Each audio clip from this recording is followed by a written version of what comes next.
బాధ్యత మరిచిన ప్రభుత్వానికి బాధ్యత గుర్తు చేయడానికి, బాధ్యత మరిచి ఇవాళ రాజకీయం చేస్తున్న ప్రభుత్వానికి ఇప్పుడే పోచారం శ్రీనివాసరెడ్డి గారు చెప్పినట్టు రైతు ప్రయోజనాలు కాదు రాజకీయ ప్రయోజనాలే ముఖ్యమన్నట్టుగా ఇవాళ దుష్ట రాజకీయం చేస్తున్న ప్రభుత్వానికి బుద్ధి చెప్పడానికి, ప్రజలకు మళ్ళొక్కసారి కాళేశ్వరం యొక్క గొప్పతనాన్ని వివరించడానికి, పంటలు ఎండిపోకుండా చూసుకోవడానికి, గొంతులు ఎండిపోకుండా మంచినీళ్ళకు కూడా గోస రాకుండా ఎండాకాలంలో చూసుకోవడానికే ఇవాళ మా పర్యటన.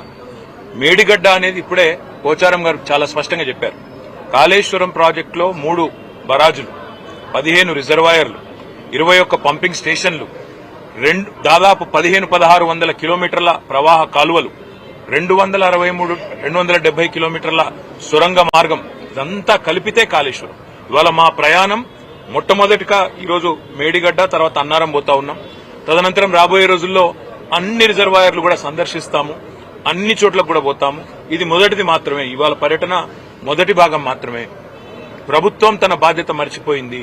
ఇవాళ వర్షాకాలం లోపల రిపేర్లు చేసి అక్కడేమన్నా సమస్య ఉంటే, సాంకేతిక సమస్య ఉంటే దాన్ని నివారించి రైతులకు నీళ్లు ఇవ్వాల్సిన ప్రభుత్వం బాధ్యత మరిచి మళ్ళొక్కసారి తెలంగాణను ఎడారిగా చేసే ప్రయత్నం ఏదైతే చేస్తున్నదో, దశాబ్దాలు తన పరిపాలనతో కాంగ్రెస్ ఎట్లయితే గోసబుచ్చుకున్నదో తెలంగాణను, మళ్ళా అదే ప్రయత్నం ఏదైతే చేస్తున్నదో దాన్ని ప్రజల దృష్టికి, రైతుల దృష్టికి తీసుకురావడానికే మా ప్రయత్నం.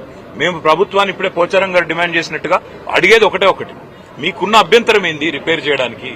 బాధ్యుల మీద చర్యలు తీసుకోండి, మేము కాదనట్లేదు. తప్పు జరిగితే బాధ్యుల మీద చర్యలు తీసుకోండి, ఏ రకమైన ఎంక్వైరీలు వేస్తారో వేసుకోండి, కానీ మా మీద కోపం రైతుల మీద తీర్చుకోకండి. మా మీద ఉండే ద్వేషం, మా పార్టీ మీద ఉండే కోపం రైతుల మీద, రాష్ట్ర ప్రజల మీద తీర్చవద్దు అనే మాట ఒకటి. రెండవది, ఎండిపోతున్న పంటలు ఇప్పటికే స్టార్ట్ అయింది, ఆ ఇబ్బంది ఇప్పటికే స్టార్ట్ అయింది. వాటిని కూడా సందర్శిస్తుంది మా పార్టీ నాయకత్వం. అన్ని బరాజులు పోతాం, అన్ని రిజర్వాయర్లు పోతాం, అన్ని పంప్ హౌజ్లకు కూడా తీసుకొని పోతాం. అవసరమైతే రాష్ట్రంలోని రైతాంగాన్ని కూడా జాగరూకులను చేసి అన్ని ప్రాంతాలకు మీడియాతో సహా అందరినీ తీసుకొని పోతాం.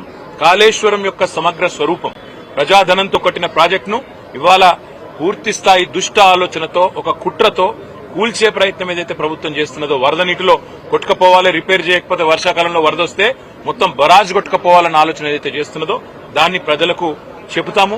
ఇవాళ ఒకవైపేమో పంటలు ఎండుతున్నాయి, ఇంకోవైపేమో కిందికి నీళ్లు సముద్రంలో వృధాగా పోతా ఉన్నాయి. అవి చూడడానికి, చూపెట్టడానికి, ప్రజలకు అర్థం చేయించడానికి పోతా ఉన్నాం. మిగతా విషయాలు రానున్న రోజుల్లో, వారం 10 రోజుల్లో రోజు మాట్లాడుకుందాం.